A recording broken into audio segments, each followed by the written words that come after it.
जी, हम लोग सॉलिड्स पढ़ चुके हैं। सॉलिड्स के हम काइनेटिक पार्टिकल थ्योरी स्टडी कर चुके हैं कि सॉलिड्स के अंदर सॉलिड्स जो पार्टिकल्स होते हैं उनके अंदर जस्ट वाइब्रेशनल मोशंस होते हैं।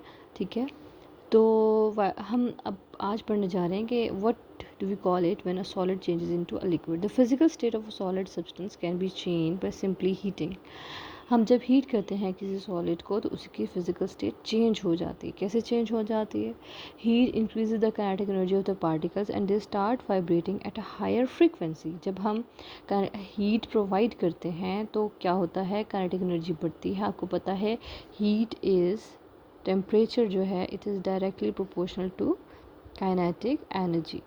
ठीक है, तो हम जब टेम्परेचर बढ़ाते हैं तो काइनेटिक एनर्जी बढ़ती है और काइनेटिक एनर्जी के बढ़ने से क्या होता है कि जो पार्टिकल्स हैं वो बहुत हायर फ्रिक्वेंसी से मूव करने लग जाते हैं, वाइब्रेट करने लग जाते हैं इनफैक्ट। ठीक है, एट अ पर्टिकुलर टेम्परेचर फिर एक वक्त ऐसा आता है जब vibrational motion become so fast, vibration motion इतना तेज़ हो जाता है that overcomes the cohesive forces. जो उनके अंदर कोहेसिव फोर्सेस हैं जो लिक्विड को लिक्विड की स्टेट में रखने के लिए रिस्पॉन्सिबल है, फोर्स ऑफ अट्रैक्शन। ठीक है, like hydrogen bonding exist in the water molecule which keep it in the form of ice. उसको आइस में रखने के लिए हाइड्रोजन बॉन्डिंग होता है उसके अंदर। ठीक है, तो जब हम जो है टेम्परेचर बढ़ाते हैं तो फोर्सेस जो है वो वीक होती हैं और वीक होने के नतीजे में सॉलिड मेल्ट हो जाता है। As a result they start melting and this temperature is called the melting point of solid. अब यहाँ पे क्वेश्चन आएगा what is the melting point या डिफाइन मेल्टिंग पॉइंट। तो आप लिखेंगे at a particular temperature the vibrational motion, their की जगह आप कर देंगे the vibrational motion of solid become so fast that at a particular temperature when we heat a solid. ठीक है, when we heat a solid at a particular temperature their vibrational motion becomes so fast that it overcomes the cohesive forces. As a result they start melting and this temperature is called the melting point of solid.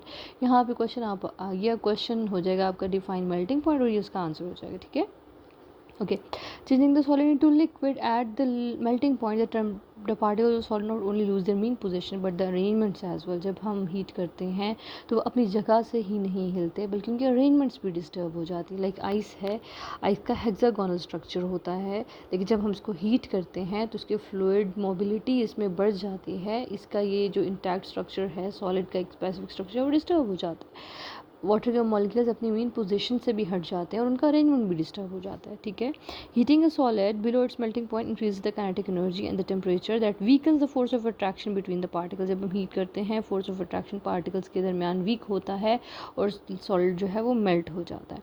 वो यहाँ पे ये कह रहे हैं कि जब तक सॉलिड मेल्ट नहीं होता, जो हम टेम्परेचर प्रोवाइड कर रहे हैं उसका टेम्परेचर नहीं इंक्रीज़ करता, वो सिर्फ उसको मेल्ट करने के लिए हम टेम्परेचर उसको दे रहे होते हैं। और इवन आफ्टर दैट अगर इसको हम हीट करेंगे जब तक वो मेल्ट नहीं होगा तो वो उसका टेम्परेचर नहीं बढ़ेगा। वो जो उसको हम टेम्परेचर दे रहे होंगे वो उसको मेल्ट ही करने के लिए यूज़ हो रहा होगा, वो उसको मेल्ट करने में ही यूटिलाइज़ हो रहा होगा। ठीक है, that's it and that was the topic. इसमें क्वेश्चन आपका डिफाइन मेल्टिंग पॉइंट ही आएगा। ठीक है, ओके, थैंक यू।